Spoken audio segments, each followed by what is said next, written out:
Okay, perfect. So yes, we are dealing with operator agreements under POPIA. Very exciting topic. Well, I enjoy it quite a lot, and I've been dealing with various operator agreements and global data processing agreements, which I'll get into a bit later. But the outcomes really for today's session are to look at. It's really about understanding what an operator agreement is, knowing how to determine your processing role under an operator agreement at a very basic level, discovering the subject of the agreement, which is really the processing of personal information, learning operator agreement strategies. So I'll share some strategies I've learned with you on approaching operator agreements from what's worked across the globe and what's contextual to South Africa and the rest of Africa. And then also looking at other typical hurdles when dealing with operator agreements. So some of the core concepts that I'll be referring to today include the following list.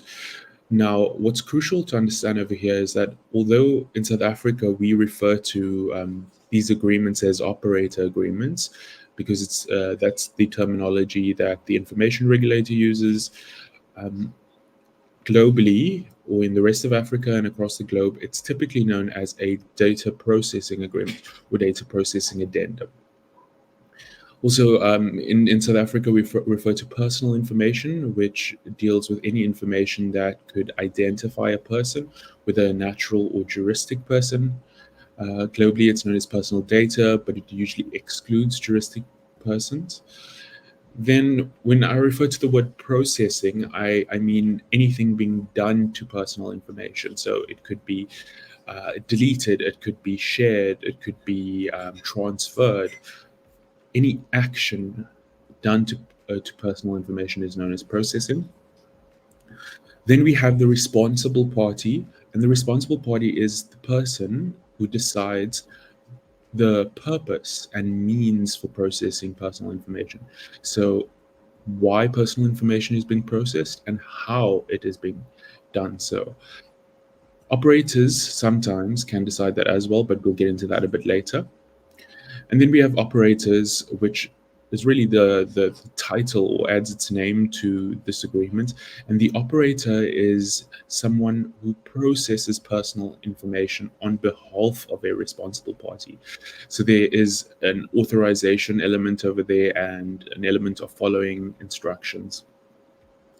Then further down the chain, you get what's known as sub-operators, which really are downstream operators that process personal information on behalf of operators. As we go ahead, feel free to pop your questions or comments in the chat. I'll highlight them as we go along and we can take it from there. But please be as interactive as possible. This is a session for you to engage and discover more and ask more questions. So speaking of questions, the typical questions that I typically encounter about operator agreements is really, well, they include, do I really need an operator agreement? And well, it's a fair question. The law says an operator, the responsible party must enter into a relationship with a written contract with the operator, and that's actually specifically in terms of Section 21 of POPIA, which appears on the screen now. Section 21, subsection 1. Responsible party must, in terms of a written contract between the responsible party and the operator, ensure that the operator, which processes personal information for the responsible party, establishes and maintains the security measures referred to in Section 19. We'll get into those security measures a bit later, but what's important to know for now is that there needs to be a written agreement or written contract. And there have been instances of organizations deciding from a risk-based perspective that, well, non-compliance is an option. I could not comply with that requirement, and because it wouldn't be a high risk to that organization. But if you look at the data about organizations that haven't put operator agreements in place. This is actually really an extract from a media statement from the information regulator, where in its dealings with Discom, it specifically noted that Discom failed to enter into an operator agreement with one of their operators and ensured that there were adequate security measures in place. It also dealt, the agreement should have dealt with security compromises or data breaches. So there's a regulatory mandate, but also it's been confirmed by our regulator. So the answer is yes, you do really need an OA, but ultimately you need to decide from a risk-based perspective whether you can comply with that requirement or not. Another typical question we typically get is, does the operator agreement need to be a standalone agreement or an agreement on its own? And no, it doesn't. The short answer is no, it doesn't.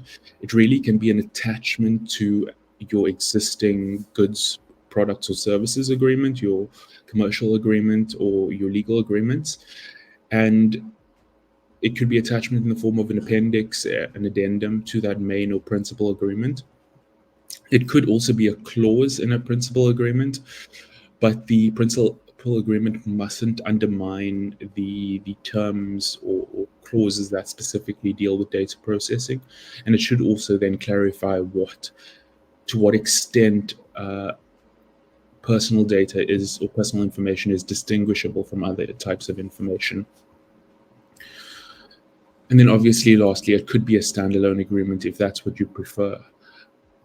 Now, another question that I've come across quite often is really, can't we just copy and paste section 21 of POPIA and then that's our data processing agreement or operator agreement? And the answer is no. I mean, well, you could, factually you could, but it doesn't make practical or legal sense, because the section 21 specifically says, and you can see this on the screen, that the responsible party must enter into a written contract that deals with, well, establishes and maintains the security measures referred to in section 19 of POPIA. So section 19 does detail briefly what security measures are and what they should prevent. So if you were just copying and pasting the section, you would not be referring to any specific security measures that would be relevant to the types of data involved. We'll explore that a bit more in the following slides, but for now, it's crucial to know that it's not good enough just to copy and paste the sections of POPIA. Which brings me then to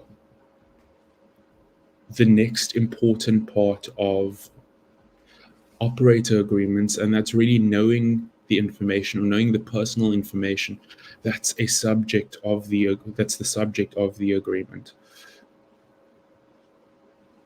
I'm just checking here. Okay, you can still see the screen. So really, why it's important to understand the personal information is because the nature of the personal information, so its characteristics, will impact how you review an operator agreement. So if you are an operator that receives an agreement from a responsible party, or you're a responsible party that receives an operator agreement from your operator, because that's also typical, especially in the case of cloud services providers, you need to make a decision on whether the agreement that you're reviewing will provide a high-level, high-touch review, or whether it needs to be a longer, more detailed and extensive review.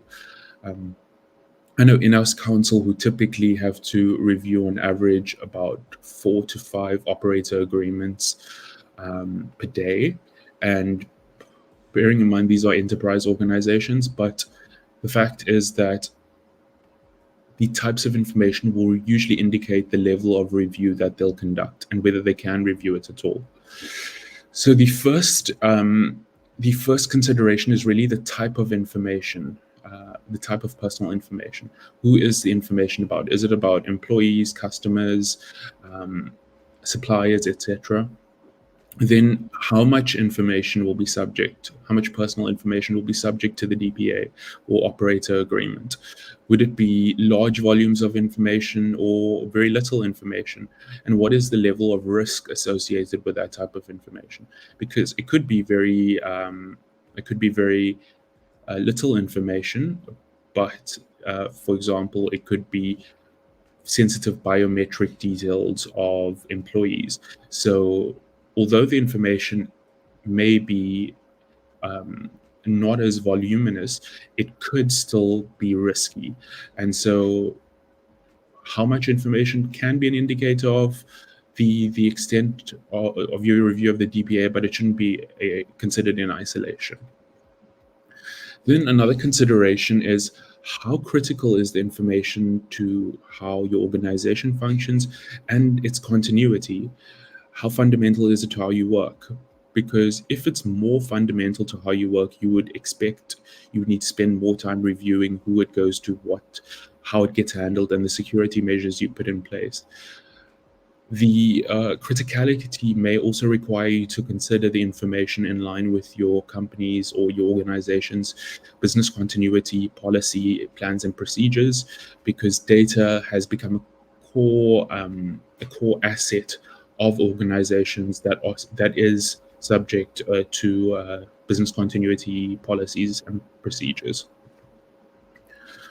The next consideration about understanding the information is really about how valuable is the information to your organization. So, is it information that you use to generate leads? Is it information uh, that is essential to how your organization operates and has a value attributed to it on your books, for example? And can it easily be replaced? The last or fifth consideration is how sensitive and risky the information is. So, if you look at the personal information and you see it's particularly dealing with biometric data in the sense of someone's fingerprints, their retina scans, their face structures, in the sense of facial recognition technology, it's particularly sensitive. And given the risk of identity fraud within the country and the rest of Africa right now, it would be particularly risky and require deeper consideration. But again, a typical question is, why does any of this matter?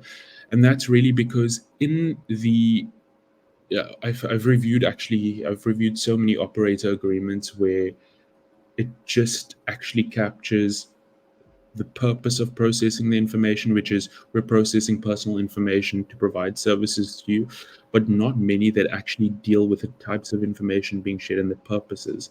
And really, this really should be a schedule to your, if you're having a standalone operator agreement, or a schedule to your principal agreement where you set out a personal information schedule that really says, okay, this is the subject matter of the deal, and this is how long we need to process personal information. It also needs to set out the nature and the purpose of processing. So, are we processing to provide recruitment services to your organization, or to provide you with software services?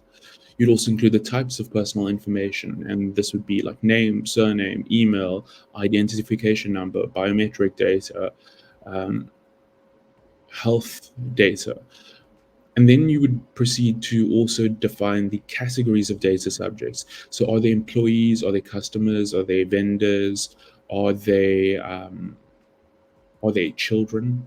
Uh, that's very important. And then also to look to set out the obligations and rights of the responsible party and operator regarding that information in that particular schedule. I know that's quite a bit of detail, but really the point is to get you to understand that there are these sort of fixed components in the operator agreements, which are the legal terms, but most of the terms in operator agreements are actually dealing with uh, security measures, dealing with information descriptions, which requires many lawyers to actually expand their skill set from just considering information in isolation. legal terms in isolation to considering information more broadly and what it actually means and how to describe it. I'm just going to pop through to check if there are any questions or comments so far. No, we seem to still be good for now. Great. So moving along, now we will look at knowing your role.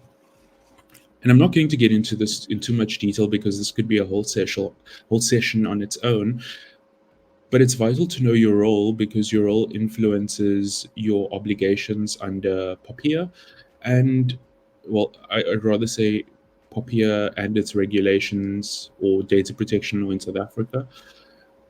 And really it will influence what you can and can't do with data. Now, within the context of operator agreements specifically, a responsible party must typically, and this is what happens in enterprises all the way to small to medium enterprises, where responsible parties have an obligation to conduct due diligence on their operators to check their track record of processing personal information. And that could be done by checking the regulator's databases. It could be by looking at whether they submit the required reports to the regulator, etc. And then also, well, the obvious one, which is putting an operator agreement in place with the operator, and then after that, ensuring that they conduct ongoing checks. So you'll be talking about maintaining the relationship, which obviously means that there needs to be some sort of contact point between the operator and the responsible party in dealing with personal information specifically. Typically, that is the information officer or its delegated representatives, but it could also be the commercial person that's responsible for signing the agreement that facilitates the relationship. But really, it's up to you and what makes sense for your organization at the end of the day. And that brings us to the key clauses. So in a typical operator agreement, what I've noticed is that a lot of organizations skip out on the prime clause or the main clause of the agreement, which really is about authorization and the scope of the authority. It's the responsible party saying, I am authorizing you as the operator to process personal information on my behalf, but within the scope of the authority set out in this agreement, and only following the instructions that I give to you as an operator. I'd say about 80% of DPAs or operator agreements that I've come across have doesn't contain an authorization clause and scope of authority clause, and really assumes that because there's a specific purpose mentioned that processing will be limited to that. But remember, the agreement, there's a contractual relation, there's a legal relationship between a responsible party and an operator under POPIA. Then there's a contractual relationship between the responsible party and the operator in terms of the operator agreement. But there's also a relationship of agency, where authorization, well, not agency, sorry, mandate, where the responsible party is authorizing the operator to perform a function on its behalf. The next typical clause is a confidentiality clause. Again, the standard confidentiality clauses that are contained in principal agreements or the main services or goods agreement wouldn't suffice, particularly for operator agreements. And that's because the obligation is focused on non-disclosure. It's focused on, well, NDAs have different purposes to operator agreements. NDAs are focusing on you can't disclose this information. It's in the title. Whereas operator agreements are saying you can process and disclose this information, but only for the purpose of processing, protecting, and keeping personal information secure. So Confidentiality clauses in operator agreements typically focus on authorized people that may process or authorized functions. There needs to be an obligation of confidentiality or duty or similar statutory duty. It typically needs to include training. So whoever needs to handle the personal information needs to have undergone confidentiality training. And then also it needs to be limited to further disclosure. So this is really that personal information is only made available on a need to know basis. Only if the personal information needs to be known to the person for them to perform a function under the agreement. And this is important, a function under the agreement and not an organizational function, then it needs to be limited within that context and they cannot disclose it. The next typical clause is about security, and you'll hear this typically thrown around in information security or cybersecurity context, but rather we speak about TOMs or technical and organizational measures. So by technical measures, we're saying that we have personal data and we need to keep it secure. Technically, we'll have an antivirus system installed on our devices. We'll employ end-to-end encryption. We'll have breach detection technology on our devices. But that's just part of the conversation. That's just the technical measures. When we're speaking about organizational measures, we're speaking about policies, plans, and procedures. We are speaking about training, the operator training its staff members or personnel on how to handle personal information and how not to handle it. And really, the security measures in the agreement they need to be dealt with, but they could specify the type of security measures that the operator would need to comply with regarding the nature and sensitivity of the information. And that's really a vital consideration which is spoken to in POPIA and other data protection laws across the globe, that these security measures or these TOMs that I've spoken to you about need to align with the nature and sensitivity of the personal information. Now, following, I'm just going to check if there are any questions. We're still good for now. Okay, great. So the next clause really is about not appointing sub-operators with permission. And this really is focused on that scope of authority, the mandate that the operator has from the responsible party. It needs to be curtailed to say that, well, either you can appoint sub-operators or you can't unless you have our permission. It could be a combination of both, saying, well, these are the approved or authorized sub-operators, and you can specifically list them.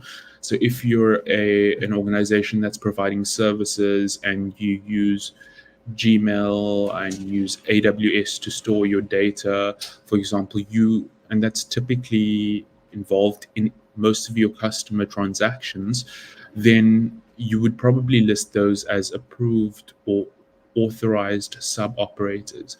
And so you don't, essentially the agreement is authorizing you to use them, but it doesn't specifically authorize you to use anyone beyond those. And if that authority isn't curtailed in the agreement, the assumption is that it falls within the scope of the authority. So rather limit it than leave it open to interpretation.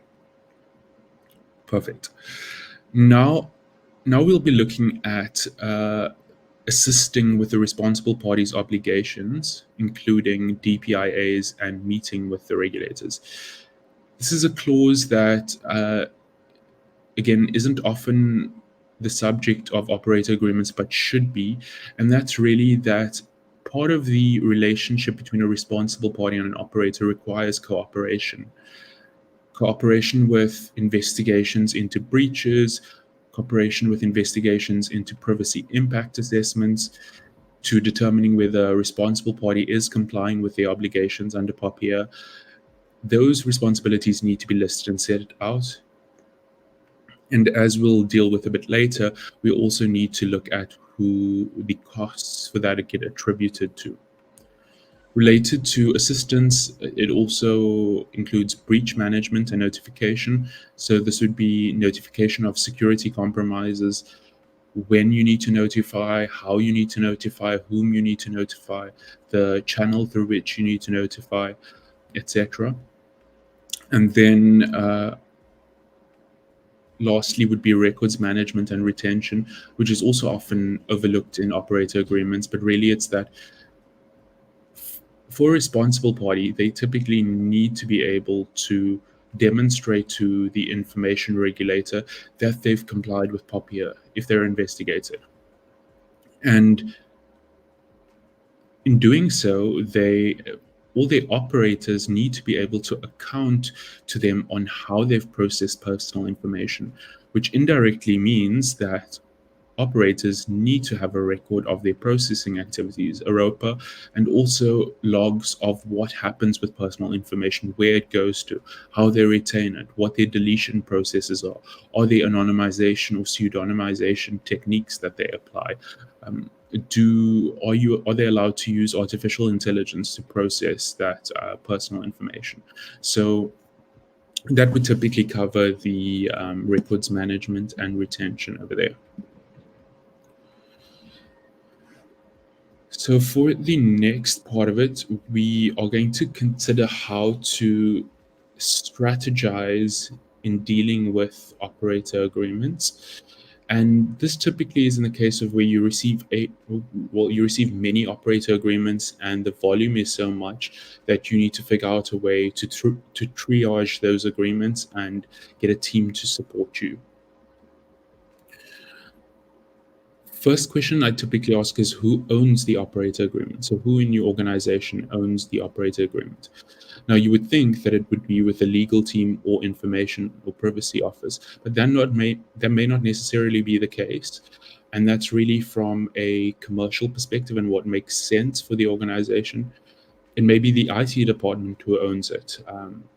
And what you typically need to understand is that often, although you may have one owner of the operator agreements within your organization, there's certain key players that need to be involved in the process to make that process quicker. And I'll give you an example. Let's say you're a bank and you want to get a new system for your bank call center that allows you to deal with customer calls more efficiently.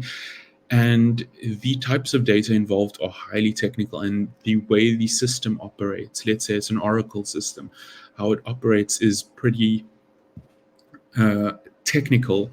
It would make sense for your technical teams to be involved, and to get your service provider to provide you with that information as well. And your legal and privacy officers are not typically positioned to understand that in detail unless they have that skill set.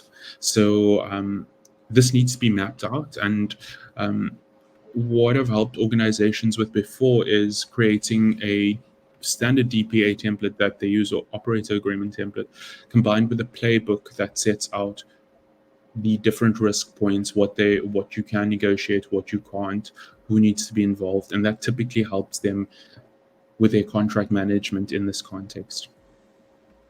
Now, the next consideration is also about third-party risk management, and this is about conducting the due diligence on operators and maintaining that relationship. Typically, organizations would send you a vendor risk assessment to fill out, complete, that says, well, it identifies the organization, it speaks about your privacy and security measures. It may go on to deal with access requests as well, but it needs to be considered as part of the process. And what you could do is, as part of the process, is use that system to populate the operator agreements that you have in place. And that's if you really have contract management software. If not, you could populate it or do automated document assembly using technology by Microsoft or Google or another service provider that whose ecosystem within which you operate. Lastly, strategizing, really depending on the nature of the personal information involved, you may need to decide whose operator agreement to use. And initially, this may seem counterintuitive, but sometimes the operator is best positioned to provide you as a responsible party with with an operator agreement because they understand their business well. That doesn't obviously mean that your responsibilities are delegated to the operator, but what it essentially means, it makes it easier for you to negotiate on their terms, and then rather just add red lines to that based on key points in your playbook on operator agreements. Okay, we're still doing good over here.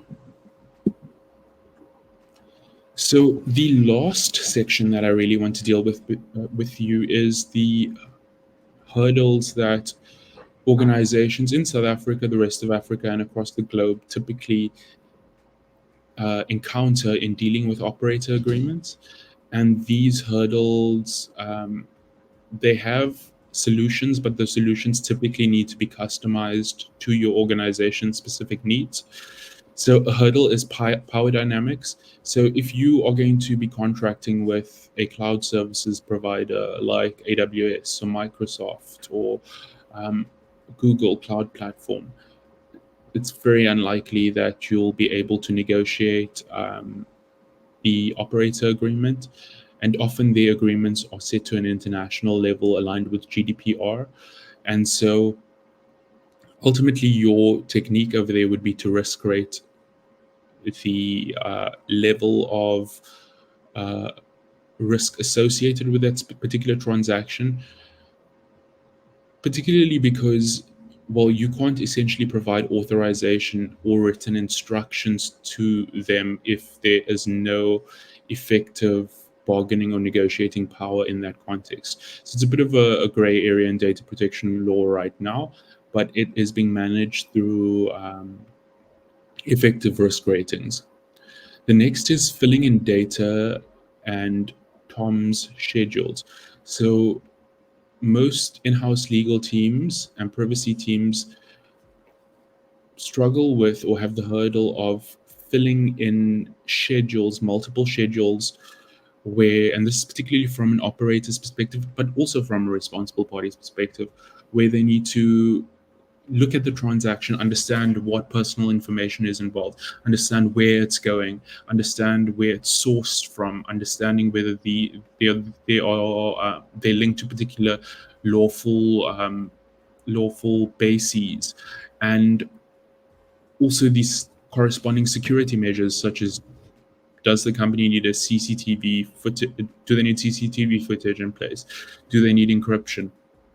And so that's where most of the time is spent. And often this is delegated to IT teams or the commercial teams, who often don't understand the broader context for this. And so it's worth setting up that structure where your teams work together to actually complete those schedules. Then you also typically encounter issues relating to warranties, liabilities, and indemnities. Typically, warranties would concern accuracy of information, warranting that the responsible party has the authorization to process that information, warranting that the operator complies with applicable law. And then you have liability, who's responsible and how liability would be apportioned.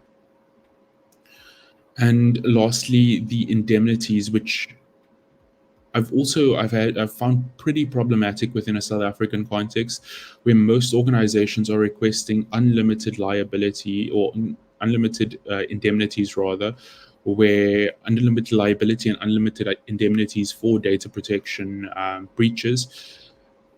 But that simply doesn't make commercial sense, because if you are in an organization and you're entering into 100 different data processing agreements or operator agreements, and you have uncapped liabilities and indemnities for that relationship, there is no way that your insurance provider would be happy with that.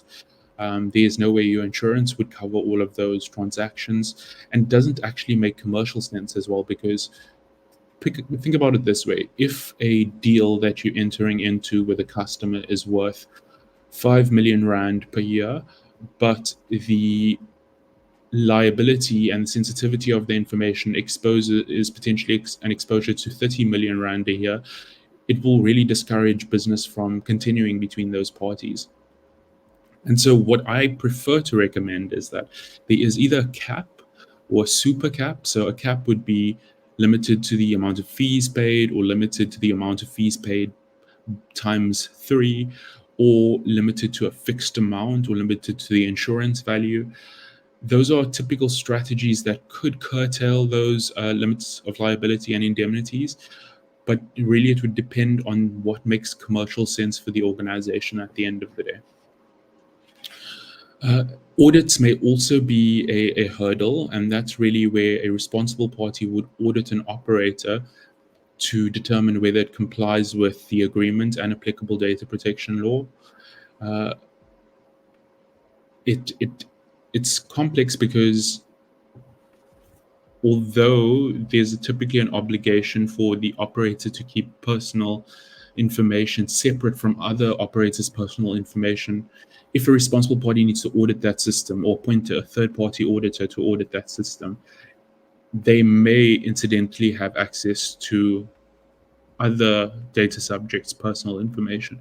And so it's vital to think that through and consider whether those auditors are subject to confidentiality obligations and data processing obligations. Next, another hurdle is costs. So I'm talking about costs, not costs of negotiating the agreement, but rather costs of cooperation. So who pays for data breach management? Who pays for the audits? Who pays for managing data subject requests? Does the value of the deal specifically cover those access requests? Who pays for and who conducts data protection impact assessments, or in South Africa, personal information impact assessments?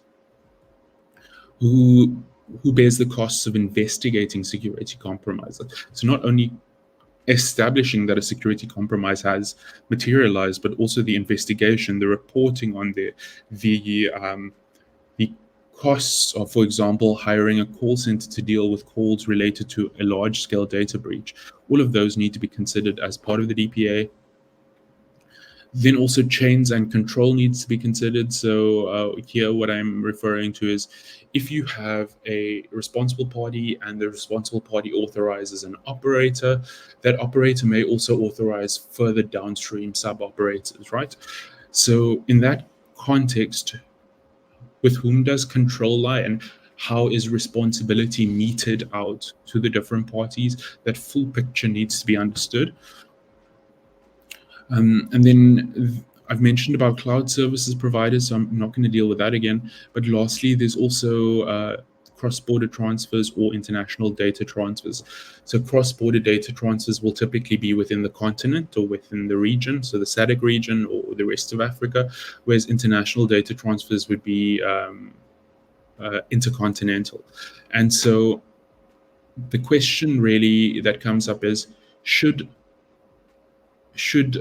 international data transfers or cross-border data transfers be authorized from the beginning, or shouldn't it? Should the liability associated with the transfer be different from ordinary liability under the agreement? Those are some thoughts that have come up. But yeah, so that's really, I know it's a lot of information, but I wanted to provide you with as much context to understand how these agreements operate, ironically, and how they can be pretty challenging if not done correctly. These are just some of the ideas. I mean, this could probably be a week-long discussion on these topics, but it's vital for you to ensure that your team members are trained on this, on how these agreements work, how they're different to your ordinary agreements, these key hurdles and how to navigate them. Typically a training session, what I've found works is I've conducted training sessions and then supported those training sessions with sessions on how to actually draft and negotiate these agreements, and then supported organizations in drafting unique playbooks for their organization, and then the implementation side of it, managing the change that comes with these new agreements and getting different parties involved. That typically works. But it is something that requires ongoing work, and you're not going to get it sorted immediately. It's a target that you're moving towards, not something that you can immediately get within a few weeks. So I hope you've enjoyed the session. Please let me know, please reach out to me if you have any questions, comments, or concerns. We can discuss that in a bit more detail. But other than that, I really hope that you have enjoyed the session, you had a good time, and let me know. Well, feel free to pop me a mail. I think there is what you call it, a link that you can follow, but I'll pop my details in the chat if you have any further questions. Otherwise, have a lovely day and good luck out there.